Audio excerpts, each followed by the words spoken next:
deuxième fois qu'elle vient en Tunisie. Hélène Van den Brink, elle est pharmacienne, spécialiste en droit de la santé, en économie, et gestion des services de soins. Elle est maître de conférence à la faculté de pharmacie de Paris 11, Châtenay-Malabry, au département de droit et d'économie pharmaceutique. Elle est responsable de la filière officine à la faculté de pharmacie Châtenay-Malabry et d'une unité européenne préparation à l'exercice officinal. Ces thématiques de recherche sont les médicaments orphelins, les médicaments pédiatriques, la maîtrise des dépenses de santé, l'accès aux médicaments et la réglementation de l'officine. Moi, j'ai toujours souhaité que pour cette journée, il faut qu'il y ait toujours quelque chose qui a rapport à la législation pharmaceutique pour l'officine. Et je crois que Hélène va nous répondre dans cette conférence sur l'évolution du métier de pharmacien d'officine. Merci. Je ne sais pas s'il fonctionne. Il fonctionne ? Oui. Merci Rida pour ces quelques mots fort élogieux. Je voulais quand même juste apporter une petite correction. Ce n'est pas une unité européenne, hein. C'est une unité d'enseignement. Non, je ne travaille pas encore au niveau de l'Europe. Peut-être un jour, mais ce n'est pas le cas. Alors, avant de commencer, je tenais tout d'abord à remercier Madame la Présidente, et également tous les membres du Conseil régional de l'Ordre de m'avoir invité à cette conférence, cette 11e journée pharmaceutique de Sousse. Et je voulais vous dire que j'étais ravie d'être parmi vous, que je suis toujours agréablement surprise par, je dirais, votre enthousiasme, votre gaieté de vivre, et surtout votre hospitalité, parce qu'à chaque fois, c'est la deuxième fois, donc je dirais à chaque fois c'est peut-être un peu gros, enfin, peut-être un peu grand quand même, c'est que la deuxième fois, mais c'est vrai que pour cette deuxième fois, je suis toujours bien accueillie, c'est vraiment très agréable. Je remercie aussi l'auditoire, puisque vous êtes là, donc ça veut dire que vous éprouvez manifestement un intérêt pour les conférences, et notamment pour la mienne, j'espère. Donc j'espère que vous allez également approuver cette conférence. Et je vais terminer sur ces remerciements, je pense que j'ai fait le tour. Et on va donc passer à l'évolution du métier de pharmacien d'officine. Alors pourquoi ce sujet? C'est vrai qu'on peut se poser la question. Finalement, le pharmacien d'officine, il a toujours cherché sa place. Il a, je dirais, trouvé sa place. Et pourtant, on va lui demander d'évoluer. Alors pourquoi on va lui demander d'évoluer? En fait, il y a plusieurs raisons. La première, tout d'abord, c'est que si on regarde la plupart des textes juridiques, eh bien, on se rend compte que finalement, le pharmacien d'officine, les activités qu'on lui donne d'un point de vue légal, ça va être tout simplement la dispensation et la préparation du médicament. Or, comme vous l'avez bien dit, eh bien, en fait, ce n'est pas que la dispensation et la préparation du médicament. Le pharmacien, il va également effectuer d'autres services, qui sont notamment le suivi, l'éducation thérapeutique du patient. Il va y avoir aussi la prévention, l'information du patient. Et donc, c'est vrai que ce sont des services que fait le pharmacien. Or, ces services ne sont ni reconnus, ni valorisés. Et donc, c'est pour ça, déjà, c'est une des premières raisons. La deuxième, je dirais que cette deuxième raison, c'est surtout parce que les caisses nationales d'assurance maladie des différents systèmes de santé se sont bien rendus compte qu'en fait, le pharmacien avait une position très stratégique et que c'était un acteur incontournable. C'est un acteur stratégique parce que finalement, c'est cet acteur-là qui va permettre de rationaliser les soins. Et donc, il va falloir utiliser ses compétences au mieux. Et à l'heure actuelle, elles ne sont pas suffisamment exploitées. Et puis enfin, je dirais la dernière raison, c'est tout simplement aussi parce que la profession veut évoluer. On voit souvent le pharmacien d'officine comment? Comme un commerçant. Un commerçant qui distribue des médicaments. C'est quand même une image assez négative. Après, quand même, le nombre d'années qu'on a pu faire d'études, c'est quand même assez négatif. C'est aussi un professionnel de santé. Et cet acte, finalement, ce professionnel de santé, il n'est pas suffisamment reconnu.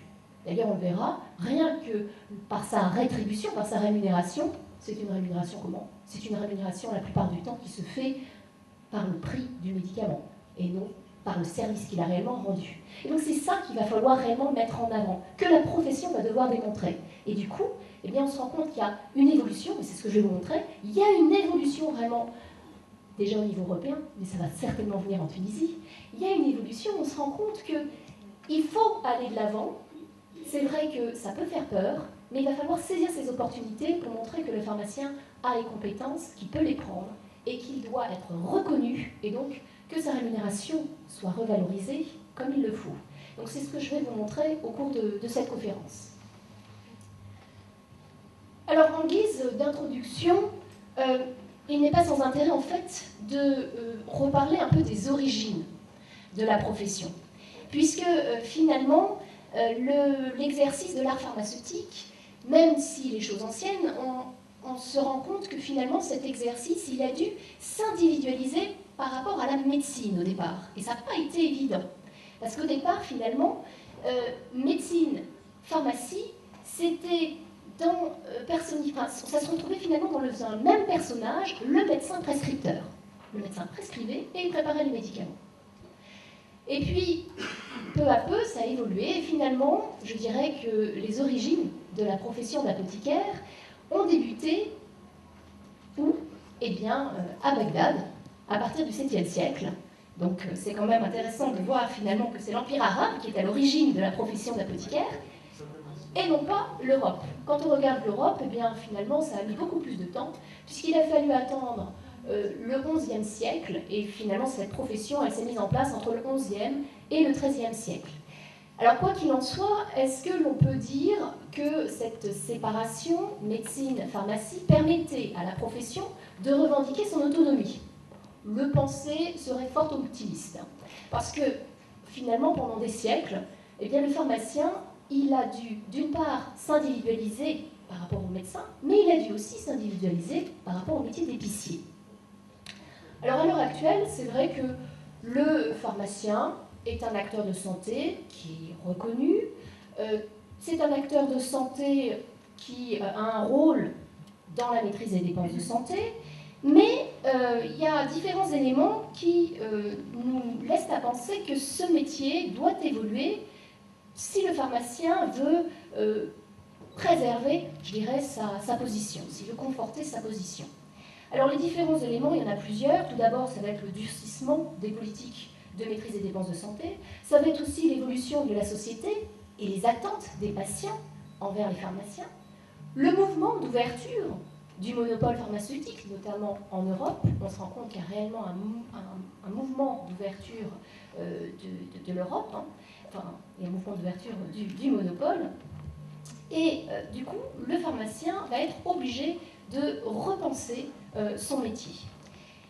Alors, dans un tel contexte, je crois qu'il n'est pas inintéressant, finalement, de dégager quelques pistes de réflexion quant à cette évolution. Alors, pour ce faire, j'ai plus particulièrement pris l'exemple de la France, puisqu'en ce moment, il y a vraiment tout un changement. Et la France, ça n'est pas suffisant, en l'occurrence, puisque finalement, il faut quand même connaître la conception communautaire du métier de pharmacien d'officine pour pouvoir comprendre cette évolution.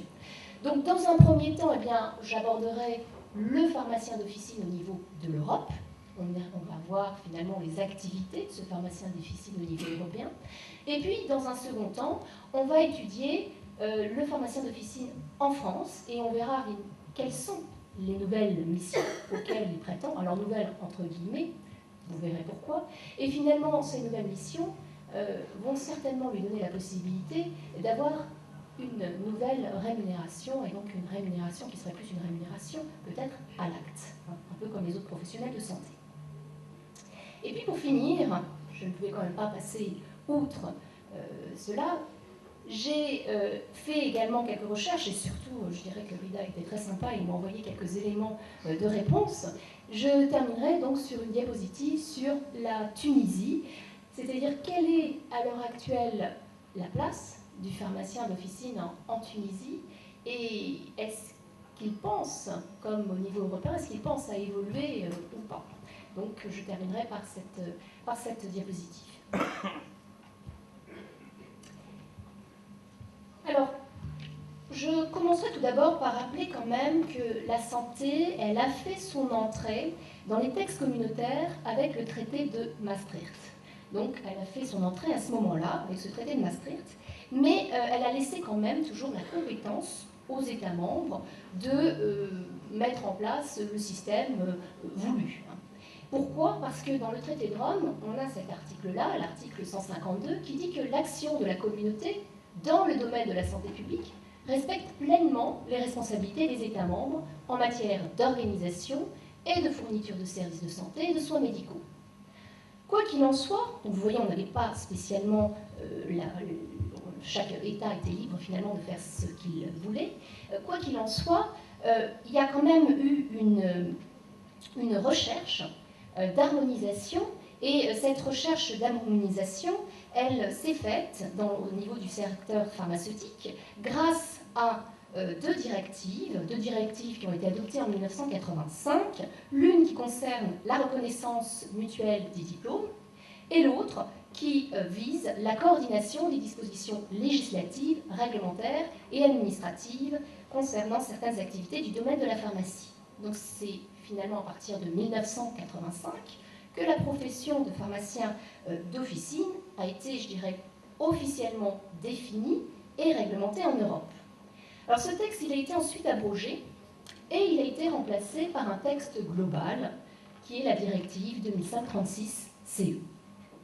Cette directive, elle a été adoptée en 2007, je dirais, en 2007, et c'est cette directive qui décrit finalement pour l'ensemble des États membres les compétences qui sont requises pour être pharmacien, et aussi elle énonce un champ minimal d'activités auxquelles les pharmaciens doivent avoir accès.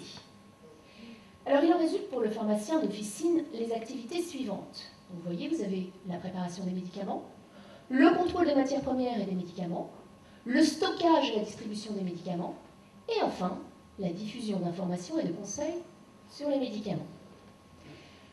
Alors dans cette directive, on voit que l'acception de la profession de pharmacien d'officine à l'échelle européenne est donc relativement similaire. Cela étant, rappelons que ce socle d'activité ne représente qu'un champ minimal d'activité. J'insiste bien, c'est un champ minimal d'activité.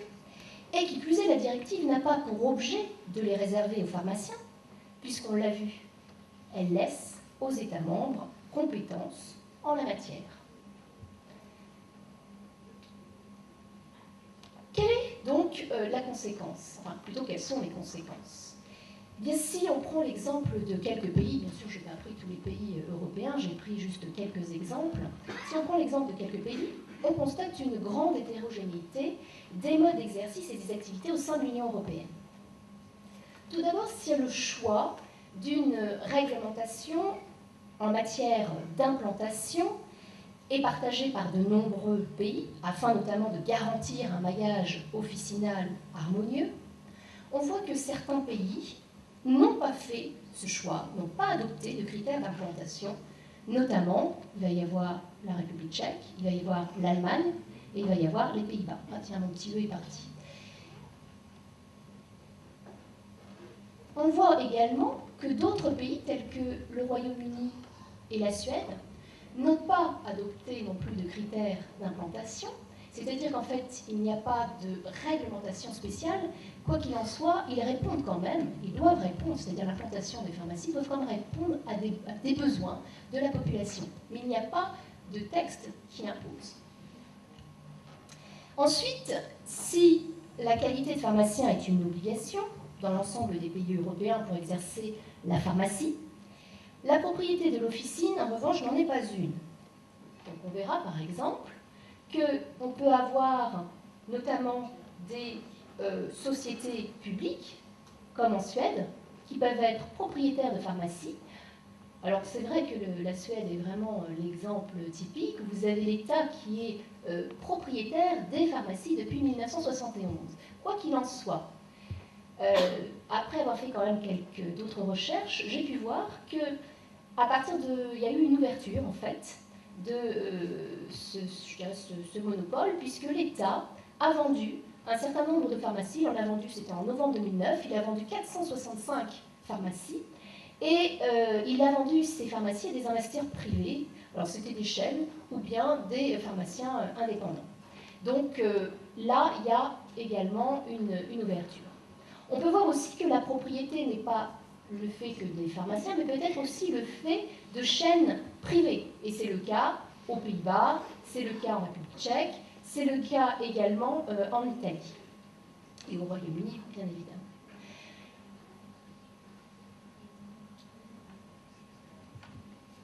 En ce qui concerne maintenant le monopole pharmaceutique, quand on regarde le monopole pharmaceutique, eh bien on voit qu'il peut être parfois limité aux médicaments de prescription obligatoire. Et dans ce cas-là, les circuits donc, non officinaux sont généralement assurés, comme c'est le cas aux Pays-Bas ou au Royaume-Uni, par des drugstores. Donc aux Pays-Bas, au Royaume-Uni, vous avez des drugstores qui vendent des médicaments. Et il n'y a pas un pharmacien. En revanche, dans d'autres pays, comme en Allemagne ou très récemment au Portugal et en Italie, eh bien, la compétence finalement dépend du professionnel et non pas du lieu où il se trouve. Donc, quel que soit le lieu où il exerce, le pharmacien aura la possibilité de vendre des médicaments. C'est le cas au Portugal. Il y a des grandes et moyennes surfaces qui vendent des médicaments qui peuvent même être remboursés, mais qui ne seront pas dans ce cas-là remboursés par la sécurité sociale, mais ce sont des médicaments qui sont remboursés à l'officine. Et ces médicaments se trouvent donc en grande et moyenne surface et ils peuvent être vendus, mais sous l'autorité d'un pharmacien. Donc vous voyez bien qu'il y a des pays comme le Royaume-Uni et l'Angleterre, où c'est dans les drugstores, mais là vous n'avez pas de pharmacien, puis vous avez d'autres pays, comme l'Italie et le Portugal, où là, il y a un pharmacien, ça va être sous l'autorité d'un pharmacien, mais en revanche, ce n'est plus dans une officine. Donc ça, c'est vraiment une ouverture. De même, on commence aussi à trouver, donc j'avais dit, de certains monopoles donc, qui sont sur la compétence. Et puis, par ailleurs, ce qu'il faut aussi souligner, c'est, je vais peut-être commencer par ça, par les activités, puisque je vous parle d'activités légales. C'est vrai que dans la plupart des textes juridiques, ce qui est reconnu surtout, c'est la dispensation et la préparation.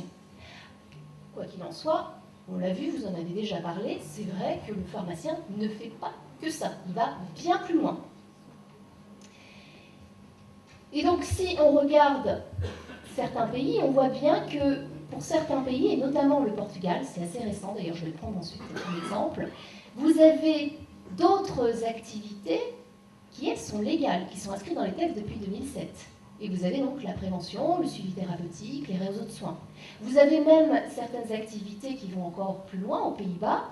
On parle de consultation pharmaceutique. Et enfin, le Royaume-Uni, qui est quand même l'un des exemples, je dirais, à part, c'est que le pharmacien a carrément un droit de prescription. Il est un prescripteur indépendant, c'est ce qu'on verra. Donc là, c'est vrai qu'on peut se poser énormément de questions. Et puis, au niveau de la rémunération, c'est vrai que c'est intéressant aussi de regarder cette rémunération. Quand on regarde la plupart des pays, on se rend compte que finalement, la rémunération, elle est surtout basée sur les marges des prix des médicaments. Mais il y a quand même une évolution. Cette évolution, soit il va y avoir finalement une rémunération qui sera combinée, vous allez avoir une rémunération qui sera sur le médicament et qui sera combinée à une rémunération sur l'acte. Soit vous avez une rémunération qui va être forfaitaire pour la dispensation, et éventuellement il pourrait y avoir certains services qui seront rémunérés, soit vous pouvez avoir une rémunération forfaitaire sur tous les services. Voilà. Donc c'est ce qu'on va voir. Donc voilà en gros pour avoir, je dirais, une vue d'ensemble sur quelques pays européens. Alors ce qui est intéressant aussi, c'est de voir que parallèlement, eh bien, on a ces dernières années une forte évolution en faveur de la déréglementation du circuit officinal. Depuis le Conseil européen qui a été réuni à Lisbonne en mars 2000, eh bien, les professions libérales